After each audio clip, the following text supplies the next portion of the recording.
사랑하는 성도 여러분, 그리고 하나님의 말씀을 사모하는 모든 분들께 주님의 이름으로 문안드립니다. 오늘 이 귀한 말씀을 나누기에 앞서 잠시 여러분의 동참을 구합니다. 만일 오늘 이 말씀이 여러분의 마음에 깊은 울림을 준다면 좋아요와 구독을 통해 이 은혜의 통로에 함께해 주십시오. 여러분의 작은 손길이 하나님의 귀한 메시지가 더 많은 영혼에게 닿게 하는 축복의 도구가 될 것입니다. 여러분의 삶에 하나님의 평강이 가득하기를 기도합니다. 만일 우리 기독교 신앙의 핵심을 단 하나의 단어로 표현해야 한다면 여러분은 어떤 단어를 선택하시겠습니까? 아마 쉽게 답하기 어려울 것입니다. 우리 대부분은 은혜나 구원과 같은 몇몇 단어들 사이에서 고민하게 될 것입니다. 두 단어 모두 우리 신앙에 너무나도 중요한 기둥이기 때문입니다. 하지만 제가 단 하나의 단어를 골라야 한다면 저는 주저없이 용서를 선택할 것입니다. 왜냐하면 용서라는 단어 안에는 우리가 하나님과 맺는 관계, 그리고 우리가 서로와 맺는 관계의 모든 것이 담겨 있기 때문입니다. 그것은 우리 신앙의 시작이자 과정이며 또한 목적이기도 합니다. 오늘 우리는 에베소서 4장 32절의 말씀을 통해 용서의 깊은 의미, 특히 용서의 동기에 대해 함께 묵상하고자 합니다. 수십 년간 복음 사역의 길을 걸으며 수많은 영혼들과 동행하다 보면 마치 부모가 자녀를 키우며 같은 상황을 반복해서 겪는 것처럼 성도들이 동일한 문제로 넘어지는 것을 바비큐 지켜보게 됩니다. 수많은 사람들이 같은 길을 걸어가는 것을 보고 그 길의 끝이 어디인지 알기에 안타까운 마음으로 권면하지만 사람들은 종종 자신이 다를 것이라 생각하며 그 길로 들어서곤 합니다. 그리고 그리스도인의 삶을 탈선시키는 가장 흔하고도 치명적인 길, 그 길이 바로 용서하지 못하는 마음의 길입니다. 우리는 이 용서하지 못함 때문에 결혼 생활이 무너지고 가정이 해체되는 것을 봅니다. 젊은이들이 부모를 등지고 끔찍한 파멸의 길로 걸어가는 이유도 바로 이 용서하지 못하는 마음 때문일 때가 많습니다. 소중했던 우정이 하루아침에 끝나고 심지어 교회를 떠나 주님을 등지는 비극의 중심에도 이 용서하지 못함이 자리 잡고 있습니다. 그렇기에 오늘 우리는 이 문제를 정면으로 마주해야 합니다. 다 함께 에베소서 4장 32절의 말씀을 펴주시길 바랍니다. 그 문맥을 더 깊이 이해하기 위해 25절부터 함께 읽어보겠습니다. 그런즉 거짓을 버리고 각각 그 이웃과 더불어 참된 것을 말하라 이는 우리가 서로 지체가 됨이라. 분을 내어도 죄를 짓지 말며 해가 지도록 분을 품지 말고 마귀에게 틈을 주지 말라. 도둑질하는 자는 다시 도둑질하지 말고 돌이켜 가난한 자에게 구제할 수 있도록 자기 손으로 수고하여 선한 일을 하라. 무릇 더러운 말은 너희 입 밖에도 내지 말고 오직 덕을 세우는데 소용되는 대로 선한 말을 하여 듣는 자들에게 은혜를 끼치게 하라. 하나님의 성령을 근심하게 하지 말라. 그 안에서 너희가 구원의 날까지 인치심을 받았느니라. 너희는 모든 악독과 노함과 분냄과 떠드는 것과 비방하는 것을 모든 악의와 함께 버리고 서로 친절하게 하며 불쌍히 여기며 서로 용서하기를 하나님이 그리스도 안에서 너희를 용서하심과 같이 하라. 아멘. 먼저 우리는 용서가 무엇인지 정확히 정의해야 합니다. 용서에 대한 우리의 가장 큰 문제 중 하나는 그것을 잘못 이해하고 있다는 것입니다. 용서는 단순히 적대감을 멈추거나 화를 참는 행위 그 이상입니다. 성경이 말하는 용서는 빚을 탕감해주는 것을 의미합니다. 빚을 완전히 없던 일로 해주는 것입니다. 예를 들어보겠습니다. 어떤 친구가 당신이 가장 아끼는 물건을 빌려가서 망가뜨렸다고 상상해 보십시오. 이때 괜찮아, 용서할게 라고 말하면서 속으로는 대신 똑같은 걸로 물어내야 해라고 생각한다면 그것은 진정한 용서가 아닙니다. 그것은 단지 분노의 표출을 잠시 유예한 것일 뿐 여전히 빚을 청산하라고 요구하는 것입니다. 진정한 용서는 새 것을 사주지 않아도 괜찮아 라고 말하는 것입니다. 왜냐하면 용서는 당신이 나에게 진 빚, 그 빚 자체를 내가 완전히 소멸시키는 것이기 때문입니다. 이것을 우리의 인간관계에 적용해보면 어떨까요? 인간관계에서는 돈이 오가지 않는데 어떻게 빚을 탕감할 수 있을까요? 바로 여기서 핵심이 드러납니다. 우리는 인간관계 속에서 상대방을 처벌하기 위해 세 가지를 거두어 드립니다. 바로 관심과 애정 그리고 존중입니다. 이것이 우리가 서로에게 빚을 갚으라고 요구하는 방식입니다. 지금 너랑 말하고 싶지 않아. 내 눈앞에서 사라져. 이것은 나의 관심을 거두어감으로써 당신을 벌하는 것입니다. 내게 차갑게 대하고 어떤 따뜻함도 보여주지 않을 거야. 이것은 애정을 차단함으로써 당신의 빚을 요구하는 것입니다. 혹은 자녀들이 부모에게 이렇게 말할 수 있습니다. 부모님은 좋은 분들이 아니셨어요. 그러니 생신이어도 전화하지 않을 겁니다. 이것은 마땅히 드려야 할 존중을 거두어감으로써 부모를 벌하는 것입니다. 우리는 입으로는 용서한다고 말하면서 실제로는 관심과 애정과 존중을 철회함으로써 상대방을 계속해서 벌하고 있는 것입니다.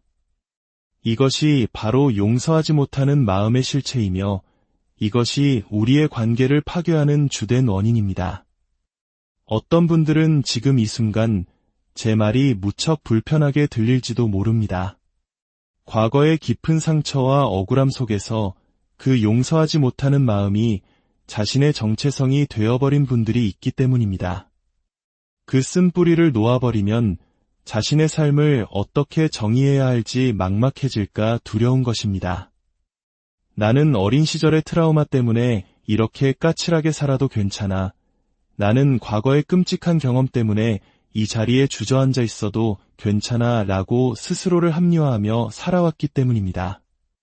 만약 당신이 그렇다면 저는 당신의 상황을 가볍게 여기는 것이 결코 아님을 알아주셨으면 합니다. 하지만 동시에 이것을 아셔야 합니다. 성경은 우리에게 용서하고 잊으라고 말하지 않습니다. 인간은 잊도록 만들어진 존재가 아닙니다. 만약 우리가 중요한 것을 잊기 시작한다면 그것은 우리에게 문제가 생겼다는 신호입니다. 진정한 용서의 힘은 망각에 있지 않습니다. 그 힘은 나에게 상처를 준 그 사람을 마주했을 때 그 끔찍했던 기억이 생생하게 떠오름에도 불구하고 하나님의 능력과 은혜를 힘입어 그를 벌할 나의 모든 권리를 기꺼이 포기하는 데 있습니다. 그것이 바로 성경적인 용서의 위대함입니다. 오늘 본문은 이 용서가 믿음의 공동체 안에서 일어나야 함을 강조합니다. 물론 우리는 세상 모든 사람을 용서해야 합니다. 주님께서 가르쳐 주신 기도처럼 우리가 우리에게 죄 지은 자를 사하여 준 것 같이 우리 죄를 사하여 주시옵고라고 기도해야 합니다. 하지만 오늘 본문이 에베소서는 특히 교회 공동체 그리고 더 나아가 가정이라는 관계 안에서의 용서를 다루고 있습니다. 25절은 우리가 서로 지체가 됨이라고 말합니다. 우리는 한 몸의 지체들입니다.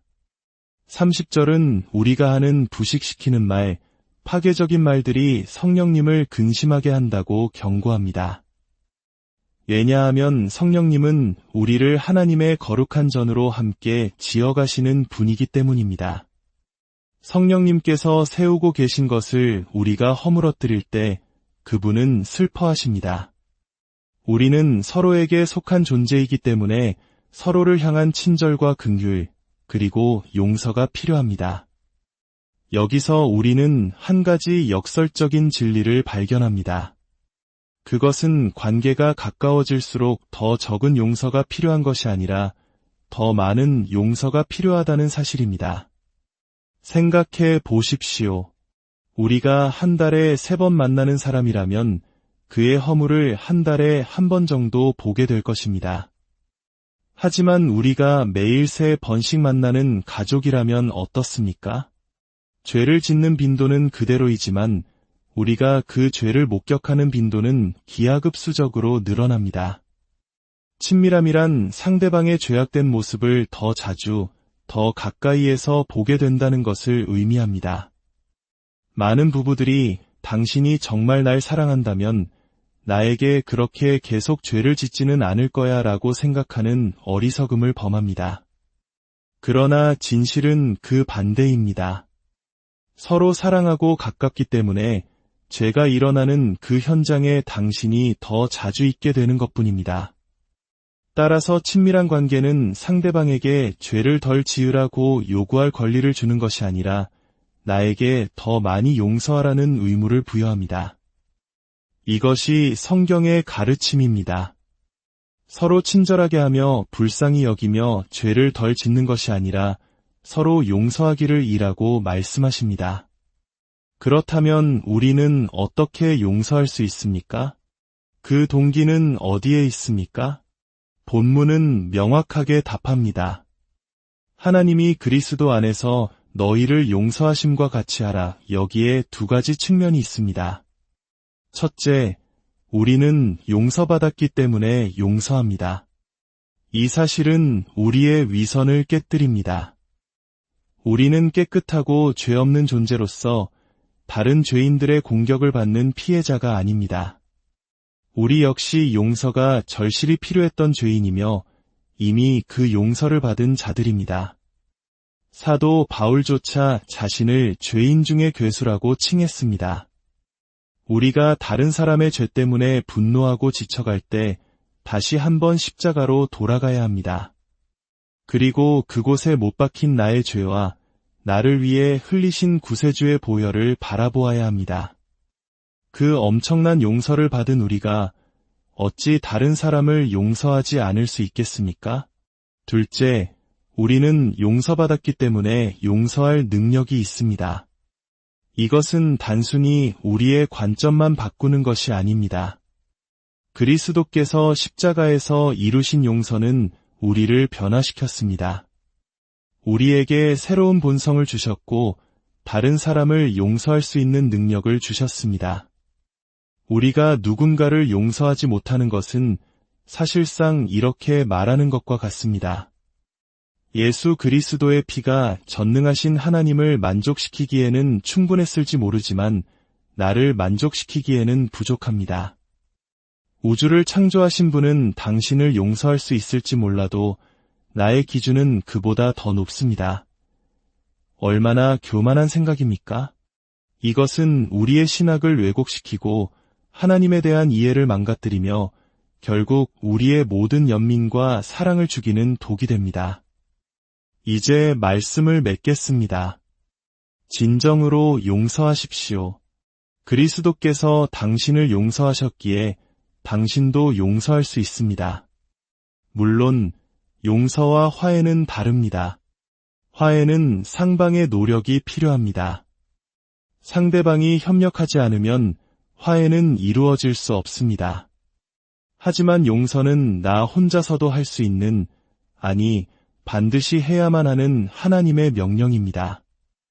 용서는 나를 해친 사람을 처벌할 나의 권리를 포기하는 것입니다. 어떤 분들은 이미 세상을 떠난 부모님이나 누군가에 대한 용서하지 못하는 마음을 품고 살아갑니다. 그 마음이 오늘 당신의 삶을 파괴하고 있음을 기억하십시오.